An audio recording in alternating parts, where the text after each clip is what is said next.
ইতিমধ্যেই ভারী তুষারপাতের ফলে প্রাণ গিয়েছে 4 জনের এবং প্রায় 223টির মতো রাস্তা এবং 3টি জাতীয় সড়ক বন্ধ করে দেওয়া হয়েছে।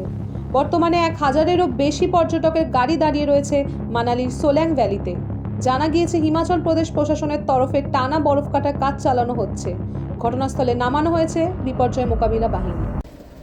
এই মুহূর্তে রয়েছি সোলং ভ্যালিতে। বেলা 1টা থেকে এখানে রোড জ্যাম। মানালিতে তুষারপাতের জন্য শতাধিক গাড়ি এখানে ফেসে আছে, গাড়ির কোনো মুভমেন্ট হয়নি। বিষয় হলো স্থানীয় প্রশাসনের কোনো দেখা এখনো পর্যন্ত আমরা পাইনি। জানি না এই পর্যটকরা কিভাবে উদ্ধার পাবে। একটার পর একটা গাড়ি সামনে যতদূর দেখা যায়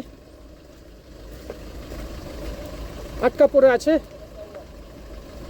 এখন হালকা হালকা তুষারপাত হচ্ছে।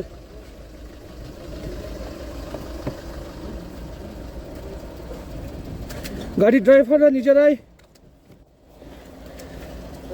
রাস্তা পরিষ্কার করে গাড়ি তুলবার ব্যবস্থা করছে। भैया दोपहर तक 1 बजे से यहाँ रुके हैं सब, यहाँ पे तो क्या होगा? पता नहीं सर क्या होगा। पुलिस वाले आए थे, पुलिस वाले आए थे। पुलिस वाले आए थे? अगर अब निकल गई तो गाड़ी ठीक है, नहीं तो सोमवार पर बात हुई है, तो सोमवार को निकल पाएगी। जो आज जो स्नोफॉल हुई है, हाँ, कल इससे भी ज़्यादा होगी।